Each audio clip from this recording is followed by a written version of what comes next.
3 days saying to Sam, I don't want to do it, can't do it, you've got to do it, you've got to do it. I'm never doing it, can't get here, I'm not doing it. But this is how much he wants a week off, he still made me do it. So I apologise.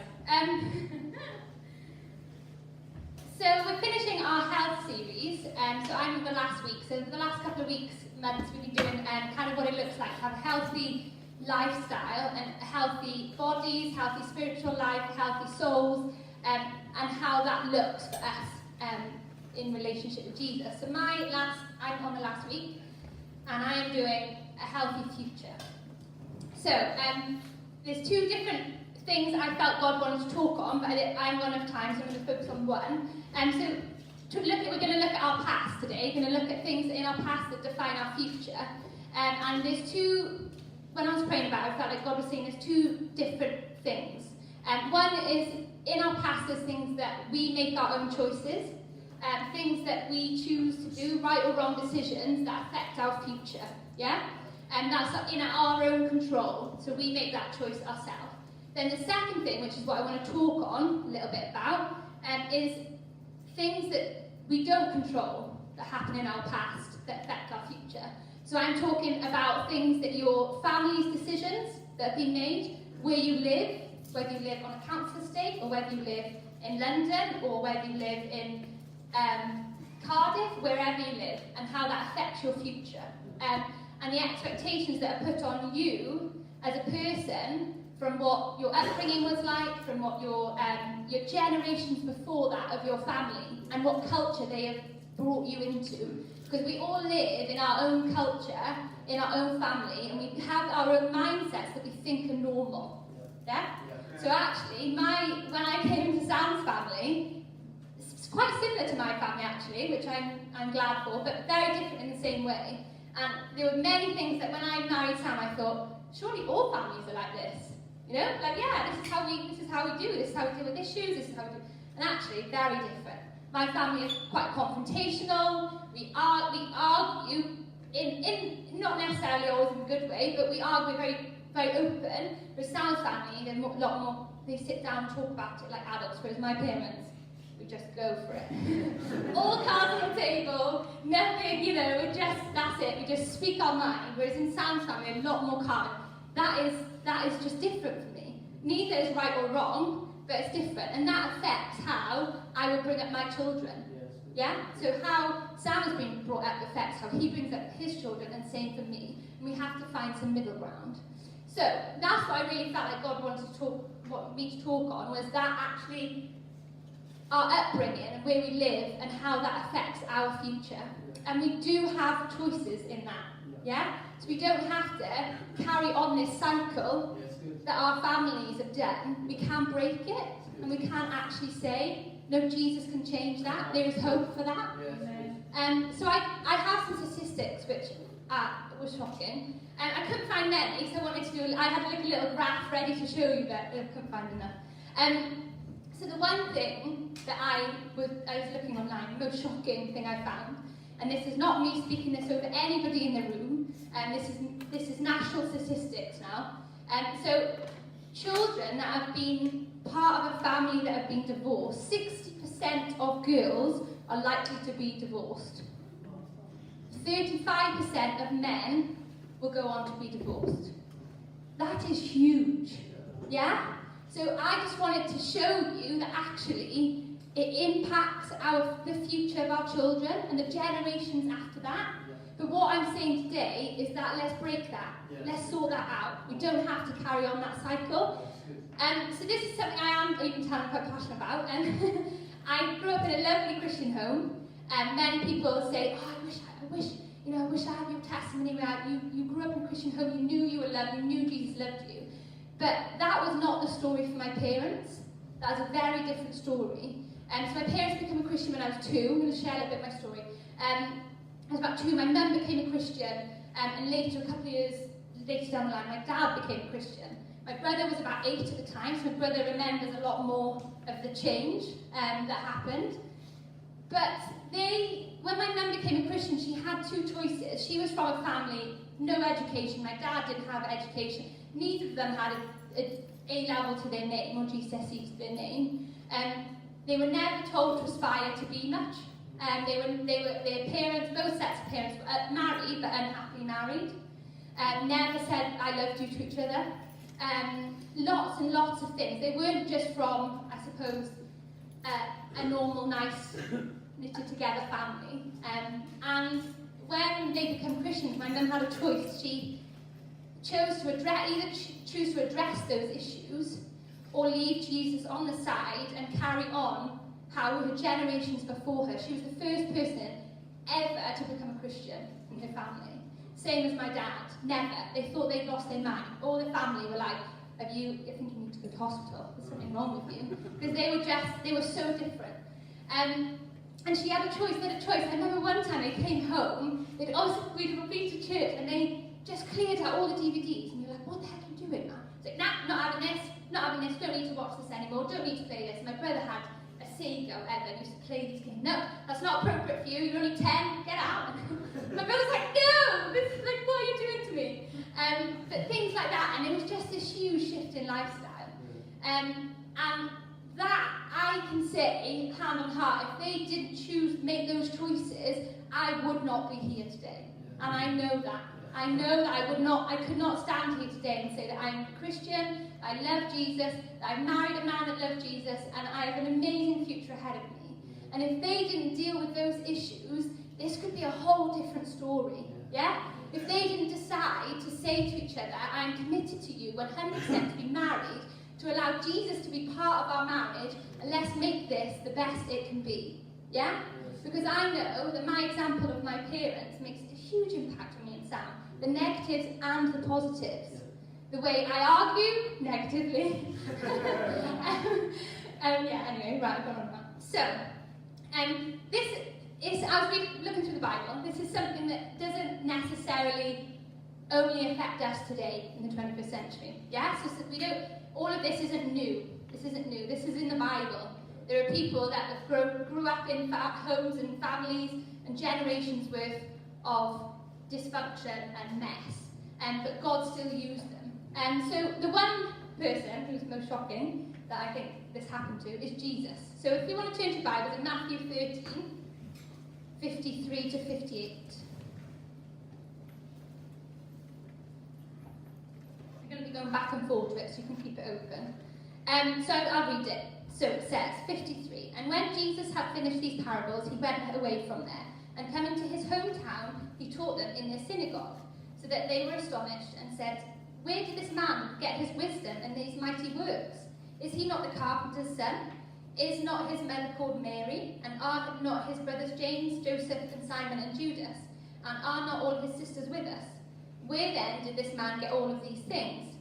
And they took offence at him. But Jesus said to them, a prophet is not without honour except in his hometown and his own household. And he did not do many mighty works there because of their unbelief. So I'm going to unpack that a little bit this morning. Let's just have a little look. Jesus grew up in Nazareth. He was born in Bethlehem, but he grew up in Nazareth. So Nazareth is a little town that basically not a lot came from. Yeah? So it wasn't very big at all. Not many people aspired to be anything. Not many people moved out of there. It was a passing through town. You didn't really go to Nazareth unless you were going through it. Yeah. And as I was reading this, I just really felt a sense that maybe a little bit like the valleys. That's a little bit like that. There can be a lot of negativity around this place, and there's a lot of unless you live here, you don't necessarily come here. And I just felt like that God was saying that is not what God has for this place. He doesn't want that culture. He doesn't want that negativity. Yeah? And so I was just reading that and I was like, whoa, yeah, like that, like Jesus came from somewhere that was nothing. Like God still chose to put him and grow and let him grow up in a place that was poor. Like God could have said, right, I'm going to put Jesus in the most amazing place ever. So Jerusalem, for example, was the big city at the time, a little bit like cardboard London, and everything was happening there. It was the hustle and bustle, it was the place to be, everyone was talking about it. And God didn't put Jesus there to grow up. He put him in a poor town. And I just thought, man alive, God woke me up for this. the other night, and I was just like 3 o'clock in the morning, I was thinking about it, I was like, he wants to be so relational to us that he chose to do that. Like, that for me blew me away. That we can relate to that, that we can actually go, oh yeah, we don't live in a big city, we don't live where money is poured into the area, we don't live where, you know, everyone is moving out and going to university and things. Actually, we live in the opposite. And Jesus lived in the same. And that is amazing. But what I love about this verse is that they say to him, one second,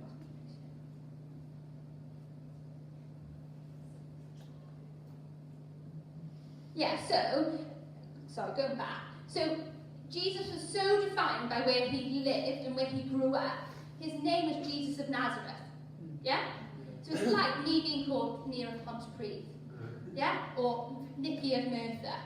Yeah? And for some of us, that holds pride. That is, yeah, I'm proud where I'm from. That's great, I love it. And for some of us, that doesn't hold that. That holds that dread of, oh my gosh, yeah, I feel uncomfortable with that. I don't want to be known from here. That's not what I want to be. So some of us may feel like that, but what? Oh, I lost my place.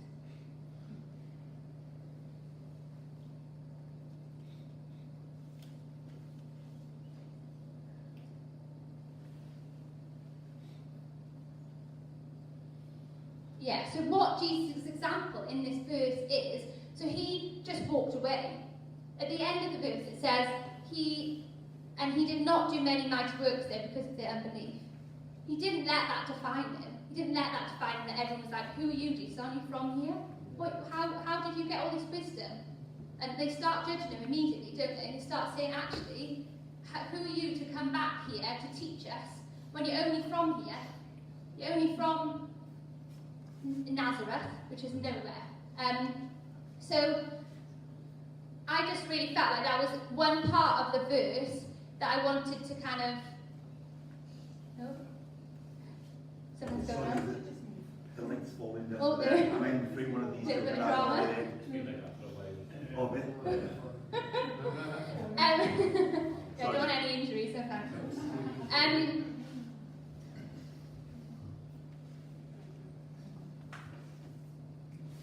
So my question with this is, are we going to let where we are from define our future? Are we going to let the culture that we live in, which might be a culture of lack of education, might be a high divorce rate, unhappy marriages, lack of parenting skills, are we going to allow these practical things affect our future and affect our generations? It's not just our future, it's our children and our children and our children, yeah? And if we don't start to break these cycles, they'll never be broken. We have a choice today to sort that out. And I will forever be grateful to my parents for what they did, because I tell you, if they didn't do that, I don't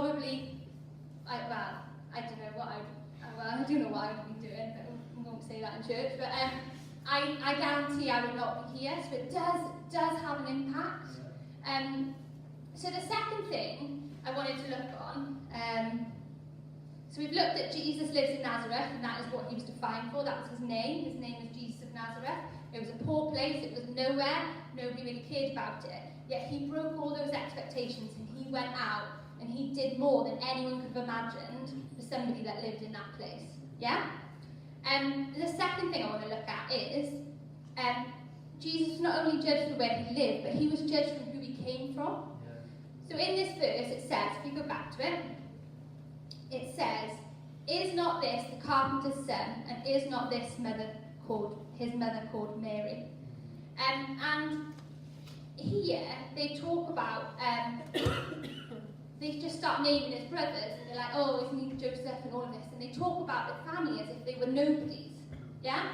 So they're saying, oh, he is the son of a carpenter. Back then, a carpenter wasn't a very good job, yeah? And it was seen as, well, a rubbish job, effectively.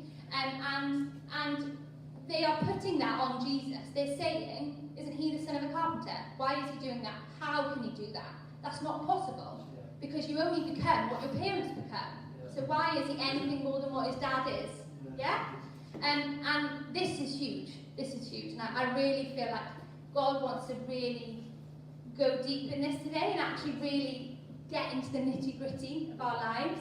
And this doesn't just fit into like our parents, what our parents actually do as a job. This is an analogy.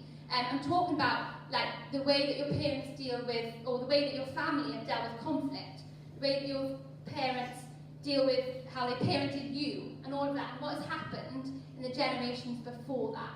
Yeah?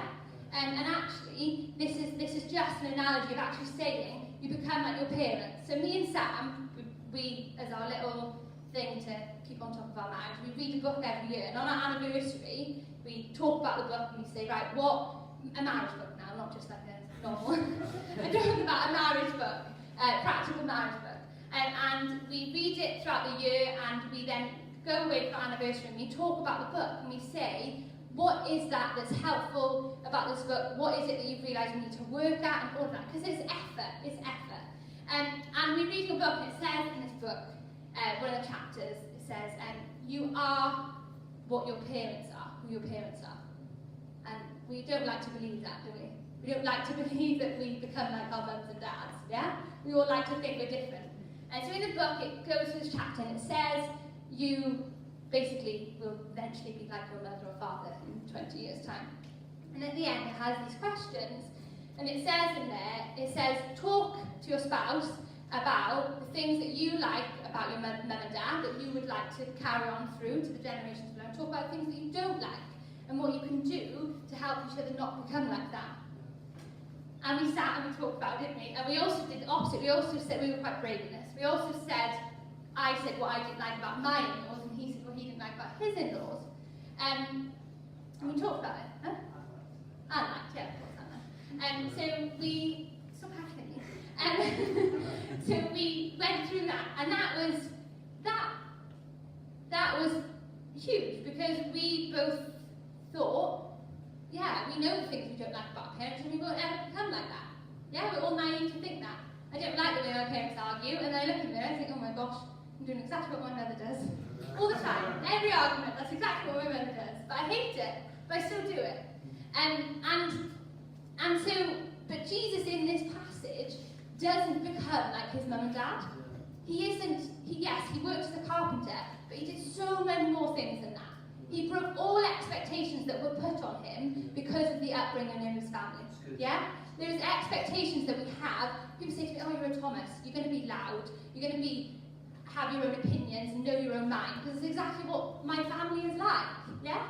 And that is exactly what happens to all of us. We've all heard that saying, oh, you're just like your mother, you are. Oh, and you're just like your dad. You know? And there are good things. I'm not saying here we completely disconnect from our parents and go, actually, I do the complete opposite. That's not what I'm saying. I'm saying the cultures that we are brought up in aren't necessarily the culture that Jesus wants us to be in. And it takes some humility, because Sam is very proud of his family, and it takes quite a lot for me to say anything negative. It takes quite a lot, doesn't it? But he gets quite defensive about it. So it's quite hard for us to actually sit back and reflect and go, actually, that wasn't very good, the way my parents did that, or the way that my family dealt with that issue, or the way we don't talk about emotions, or different things like that.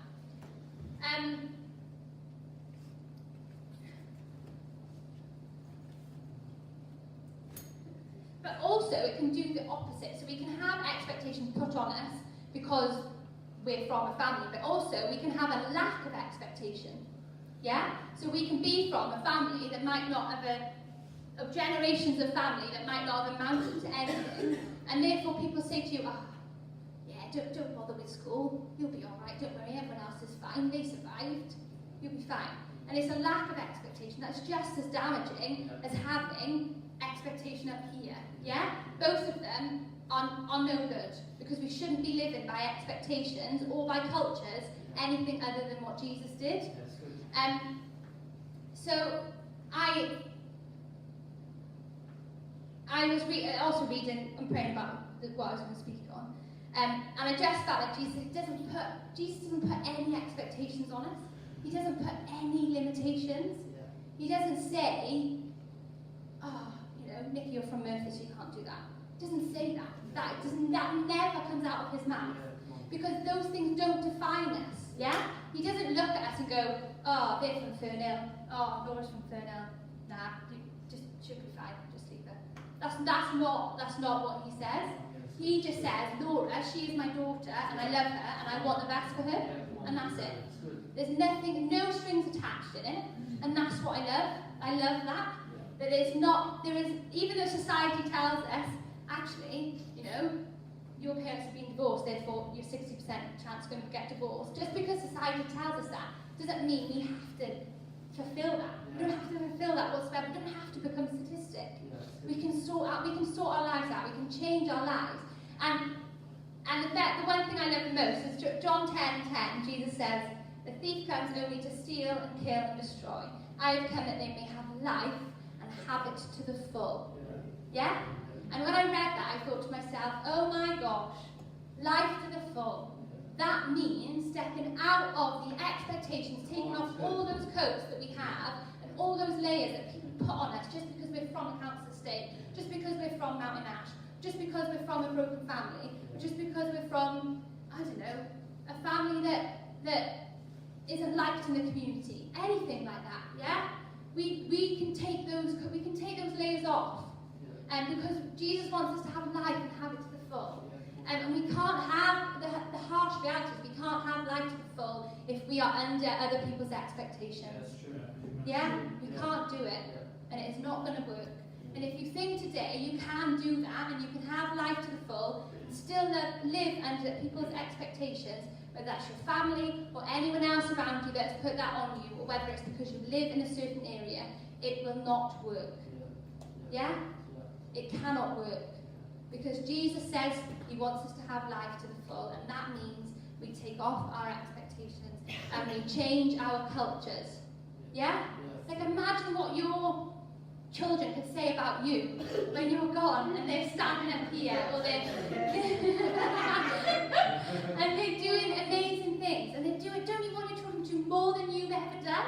That's what my mum and dad always say to me. I want you to do more than I've ever done. I want you to go places that I never went before. And that is what we need to be changing. That's the culture we need to be creating in our families. Is actually, with Jesus, anything is impossible. You want to go to university? You go to university. Nobody says you can't do that. My dad became a Christian. He had no education whatsoever. He was a baker. And he went to university and became a journalist.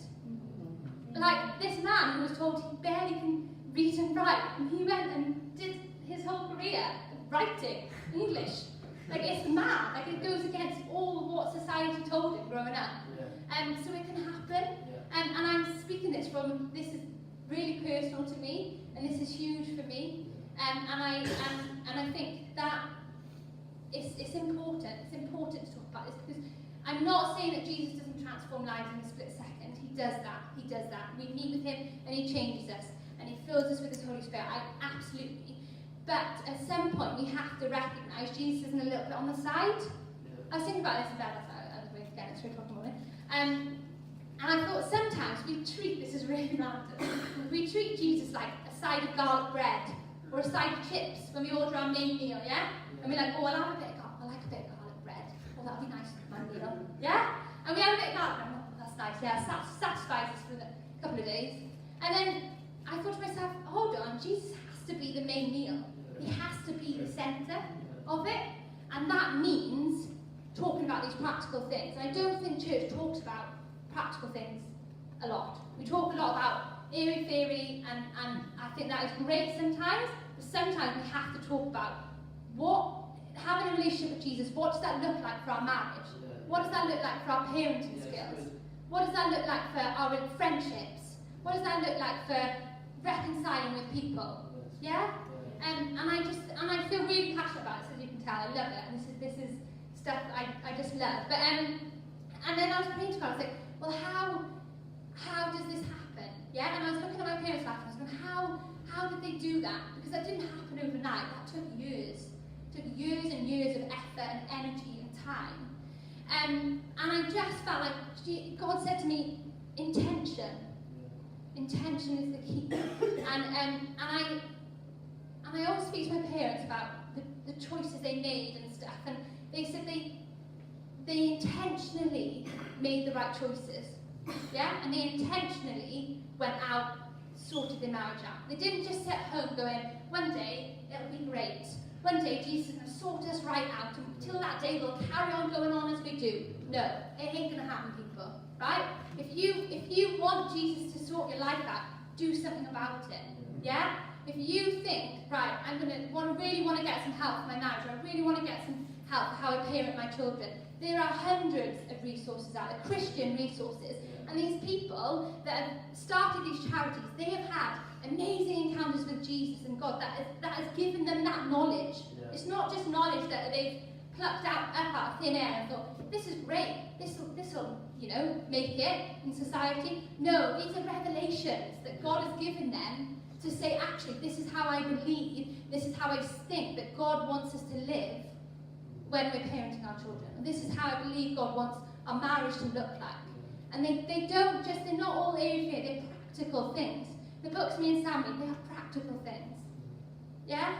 And as much as me and Sam can pray as much as we want, but until we start making right choices to honour and encourage and value each other, it won't happen. Yeah? And one thing I feel passionate about is Jesus. God's given us a brain. Yeah? We are intelligent beings. That's why we're different from animals. We are intelligent. We have soul, and we know exactly what we're doing. We have the ability to make choices in life. Yeah? And this is what I felt like God was saying, is actually He can come and meet with us, and He can fill us with His Holy Spirit, and our lives are changed. But ultimately, the choice is ours. So when we are in that moment where life feels like rubbish, our friendship is broken down, or our relationship is broken down, we have a choice. Yeah? Jesus is not going to make that choice for us. Yes, He can encourage us, He can give us thoughts, He can give us prompts in His Holy Spirit, but ultimately, it is our responsibility. And I feel like today we need to stop passing the buck onto Jesus and going, actually, one day you'll sort me out. One day I'll become a better parent when you're ready for me. No. He's telling you today, let's make right choices. Let's sort our parenting out. Let's sort our relationship out. Let's sort our relationship with our mum or dad out. Whatever relationship is in your life that is not sorted out, sort it out. Then I'm not saying to you that you have to be best pals. That's not what I'm saying. I'm saying you have a choice. Yeah? And I just really felt like God was saying intention is key. And not only when we have that intention to do something, to sort something out, what we're saying to God is actually, I take you seriously. So we're actually saying to Him, I want to live a lifestyle that is the culture that you want for me, and therefore I'm going to intend on doing this because I want to put you first. I want to say, actually, I value Jesus so much that I want to sort this out. Yeah? And when we take that step forward, when we go to that class, or when we go and find a mentor to help us through these issues, or when we go to counselling, when we do these things, we take the step, and it's our own decision. We actually say to Jesus, I am serious about you. Yeah? I want you to impact not just me on a Sunday. I want you to impact generations and generations and generations after. Yeah? And so me and Sam are very intentional about our marriage. That is why Sam has strict days off, because this would not work if I didn't see him. And we are intentional about our family. We go and see Sam's family about every 4, 5, 6 weeks. And we make the effort to go, they make the effort to come. We keep that relationship sweet. Yeah? Because there are things that happen, and you think, things that happen in my family. I went away in Centre Park, and it was a wonderful time, but man, was it stressful. Oh, with two little kids, and just family together for a week. It was wonderful, but it was stressful. And we all had a choice in that time to either allow it to break down our relationships, and actually go, oh my gosh, you're a nightmare, I can't put up with this. Or we just, with the grace of Jesus, the grace of God, we can go, actually, you're still my family, it's all right. It's all right, let's have a good time. It's all right that you got annoyed, let's forgive and move on. Yeah?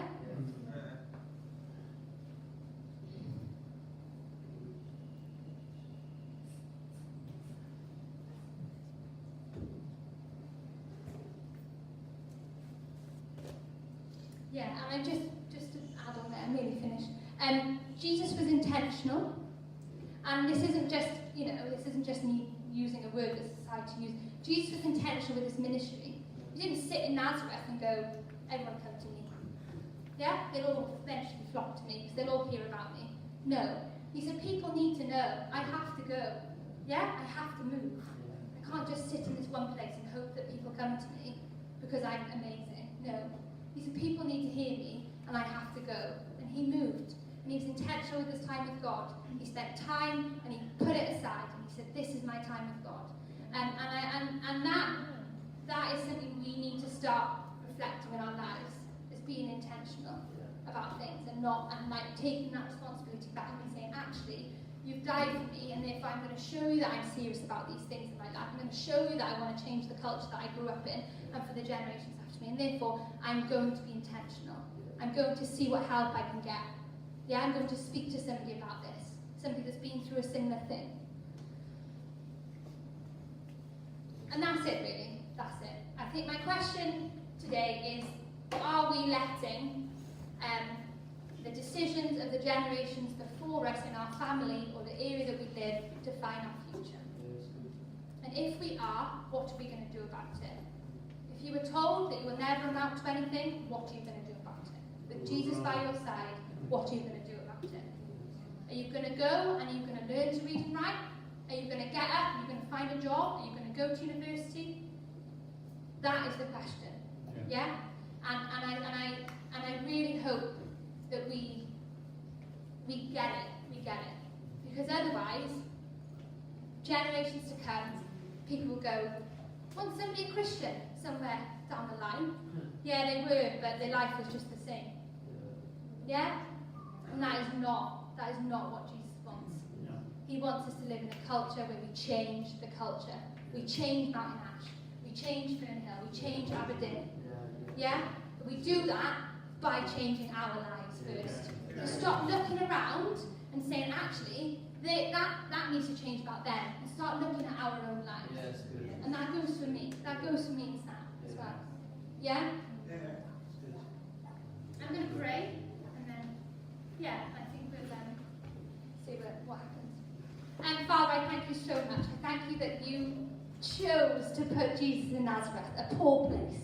I thank you that we can relate to that Jesus. He wasn't put in Jerusalem where everything was hunky-dory and everything was all hustle and bustle and everything was great. I thank you, God, that he had expectations that were put on him that we can relate to. That actually he was only a son of a carpenter.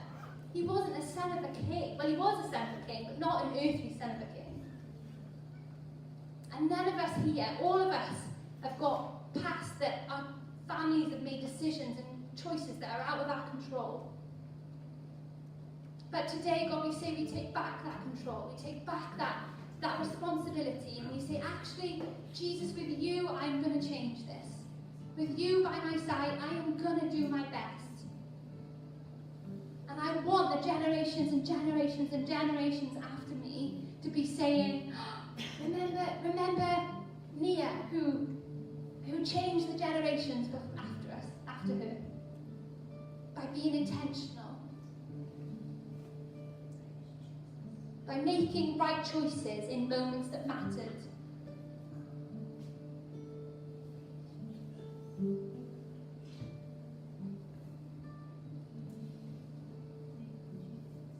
Jesus, I thank you when we get things wrong, there is just an abundance of forgiveness.